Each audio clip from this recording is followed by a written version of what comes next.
Something sound. Ever since I started Sound Speeds, I've received some questions over and over again. And one of them is, if you're on a budget, are there any wireless lavalier microphone systems or wireless systems at all on Amazon that are worth considering? I am here on Amazon right now.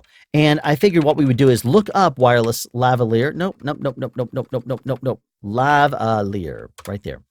And if we were looking this up, the first thing I'm going to do is sort by average customer reviews, not by price. If you look for price, it's going to come up with a bunch of low budget garbage.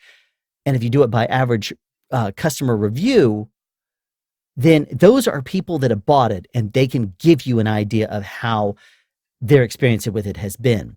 That's going to put you probably in a better position to at least maybe trust some of the opinions that are coming from. Because to me personally, if I buy something, I would rather it be something that if I don't have any experience with it, that I can at least maybe read some reviews about. And sometimes these reviews will only have like 5 or 10, something like that. Try to avoid those units and maybe go for something that has a little bit more. Now, this one right here has, for example, it has a picture of a DSLR and what you would plug in a cold shoe, and it says lavalier and blah, blah, blah, but it also has a 5-star review or a 5-star rating here with 27 people giving it that customer review. It does have unanswered questions. I'm going to avoid those right now, and I'm going to first go through and look and see what kind of devices it's for. Now, it shows here an external speaker you can plug it up to. It shows that you can plug it into various different components, and it also shows some adapters here. And it says it's not ideal for small Bluetooth speakers, but it's okay with big PA speakers. So obviously, you want to make sure that you know what you're going to be using it for. Now, another thing it shows is the DSLR. Is this it? No. Here's the plug that I want to point out here. See this 1/4 inch or 6.35 millimeter plug right there? If you're plugging it into your camera, it may not work for you properly because you have to add an adapter onto it. And an adapter has 2 problems with it. Number one is it may not fit perfectly over top of what you're adapting.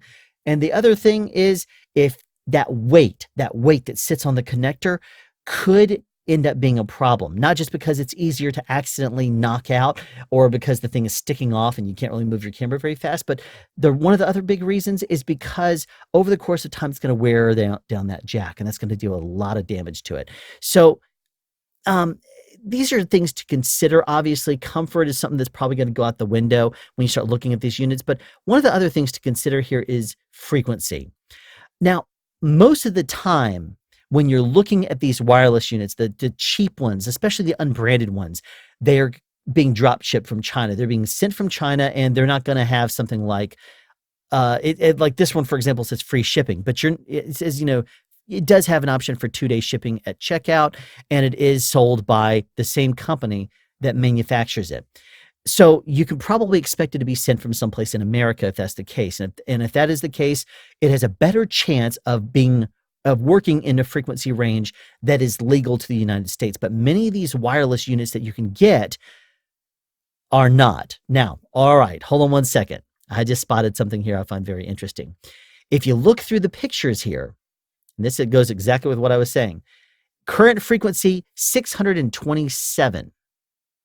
Now, as of the time of this video, anything below 700, like 700 megahertz all the way down to 470 is considered legal in the United States. But after July 13th of 2020, 608 megahertz and below down to 470 is legal. So 627 is legal now, but it's not going to be after July 13th of next year. Now, if you scroll down here, look at this. It is preset with 902 to 928 megahertz. That's outside of the legal bandwidth. Now, there is a small little bit between, 941 and like 945 or something, I believe, that is now available if you'd like to buy a wireless unit up that high. But this one here is preset to an illegal in the United States band. That tells me a couple of things. Number one is this should not be sold in America because it has not gone through any kind of official FCC testing. And I can tell you that straight up because the FCC would not approve of that frequency being released in a wireless unit being sold on Amazon. So this company here is selling something that you should not be able to buy here in America. Let's go to yet another product here just to look at. All right, you have multiple units right here. Let's go for a multi. Let's see if there's like an 8 lav kit or something like that. Photo welt. Interesting. Sometimes what you'll run into, and I'll stop if I find one, is they'll have multiple microphones going into the same, just like this one. Okay, it says sponsored. 4-channel, this is a Phoenix Pro 4-channel. Now, if you're looking at something like this, one of the big things to keep in mind is what your application is. 4 wireless units that are all part of the same wireless units will hopefully be frequency coordinated. If you have to coordinate frequencies yourself, you may run into some problems if you have no experience doing so. But if they're already coordinated, you know they're at least going to work with themselves. And it says right here, VHF, very high frequency signal. So chances are these 4 mics are going to be set to work within the system itself. It's been tuned to it. As for the other wireless in the air, because it's not switchable frequency-wise, if you end up having any kind of interference in the air, that could really mess up your day if you're hoping to use all 4 of these. Let's just say you're going to be buying this $140 unit expecting to get some sort of let's say a PA show. You're gonna be up on a stage and you're hoping to use these microphones to talk out to the audience, and you're gonna take a line into their board, and hopefully it's gonna all just work magically. In a lot of places that you go, they already coordinate their own wireless. And if they don't, and you're bringing your own system, like for example, this one, you could run into a lot of interference in the air, especially around schools, in auditoriums, that kind of thing, where they have their own wireless. Even if they're not on, sometimes they could have stuff in the air just flying around, little RF in the air that is going to impede the ability of this wireless unit to work well. And this is also a very simple unit here. It has volume controls for A, B, C, and D. Does it have a picture of the back? Sometimes they do, sometimes they don't. If they don't, okay, this one does here. Here's another good thing that you need to note. If you're trying to isolate your tracks, meaning that each of these 4 microphones needs to have its own recording, it's not going to happen with something like this. And on cheap wireless units, usually this is one of the issues you run into. That you have RFA, RFB, RFC, RFD. Those are radio frequency A, radio frequency B. Then whatever you bring up is going to be going out a balanced A and most likely balanced B at the same time, because there's no pan. You cannot pan left or right. If you could pan left or right with each channel, then maybe you could send one wireless to the left and one to the right if they're the 2 hosts, for example. And then you could bring up the other ones for whoever they're talking to as needed. But considering that there is not, it might as well be one line out. It doesn't matter if it's balanced or unbalanced at this point, because it is just going to be a mono signal from each of the microphones. You can't control which of those 2 channels it's coming out of. It's going to be coming out of both of them identically. So if you are trying to isolate, record each of the channels, not going to happen with this wireless unit. And if it doesn't matter what the switches are on the microphone, because you're not going to be able to change them. They're hardwired or hard programmed to be one frequency. You can't change them. Let's scroll down here and look a little bit more at it. It has body packs that you can buy for it. Also, add for more flexibility here. Doesn't even say the frequency range. Chances are it's not going to, if it's not already been mentioned so far. Okay, so if it doesn't mention the frequency range, that could also be an issue, because again, you want it to be compatible within a good frequency range. Now, I did say that 700 megahertz down to as low as 470 is legal right now. And also, and recall that after July 13, 2020, anything from 470 to 608 is going to be the legal. And that means we're losing 608 to 700. So even if it's within that frequency range, I wouldn't necessarily recommend buying anything within it right now, because it's probably not going to work ideally for you. Why do I say that? There's a lot of people out there that are starting to experiment with that frequency range, even though they have not yet activated it, and even though other people can still use it as of now. So I would not necessarily buy anything outside of the 470 to 608 frequency range as of now because you also want it to be compatible. Now, I just clicked on another one also released by the same company. This is also being sold on Amazon with free shipping, and it does not say anything about, oh, it does say want it by Thursday, September 19th. Well, that tells me right there that since I'm actually shooting this on Wednesday morning, like early morning at 2 a.m., it tells me that this wireless unit is being sold here in America and not being sent from China. And if you look down through here, the frequencies, 541.9, 546.3, 561.6, and 568.65. So this unit here, even though it looks like it has a digital readout that you might be able to change frequencies on, you might not be able to.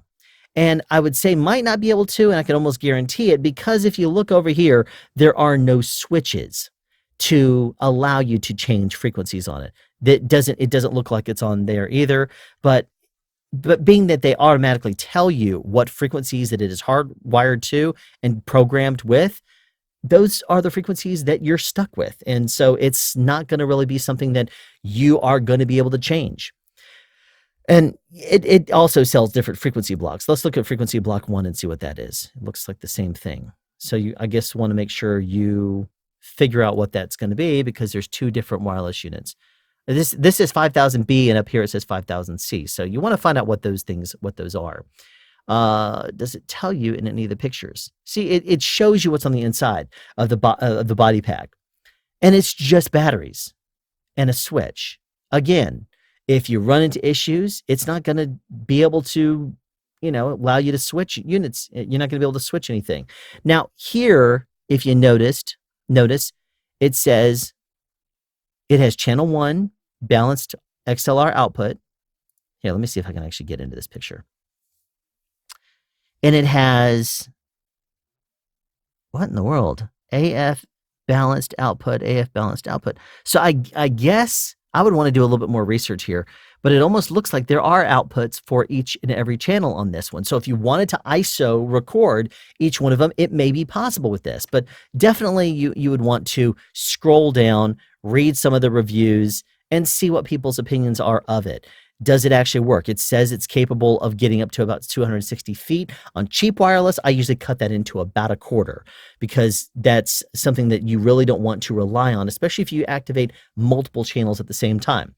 If you look at an RF meter, if you bring up something like RF Explorer, you turn on one transmitter in the area, you see one little spike. You bring on a second transmitter, and you're not going to see a second spike, you're going to see 3 total spikes. So it actually brings up 2 spikes usually in the area. You add a third, and you're adding maybe 4 more. Because every time you add more frequencies and channels in the air, they have got to be coordinated. They have to be able to talk to each other.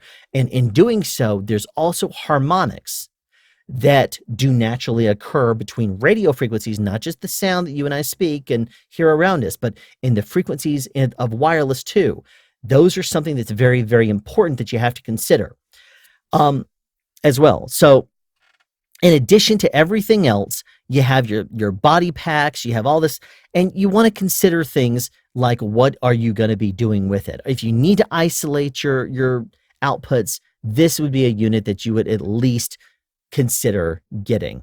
So, and some of them I've seen on here have like multiple channels. They're like as many as 8 channels.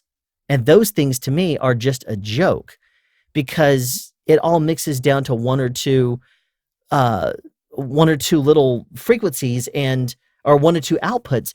And by the time you turn on 8 hard-coded wireless transmitters and go out of 1 output that is all mixed down, that is crazy to me.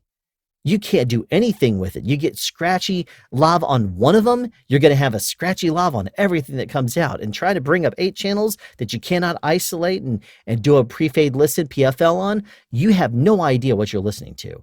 So don't get anything like that.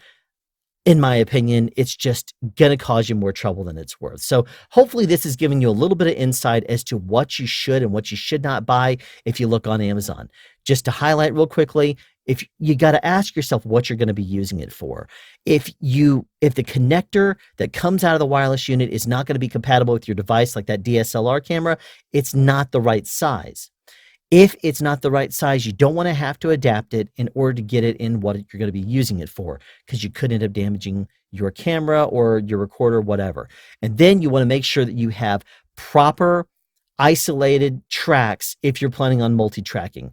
And ideally, selectable frequencies is another good thing to get. I didn't mention that before, but it is something that you should definitely consider, because if you're going to run into RF in the world.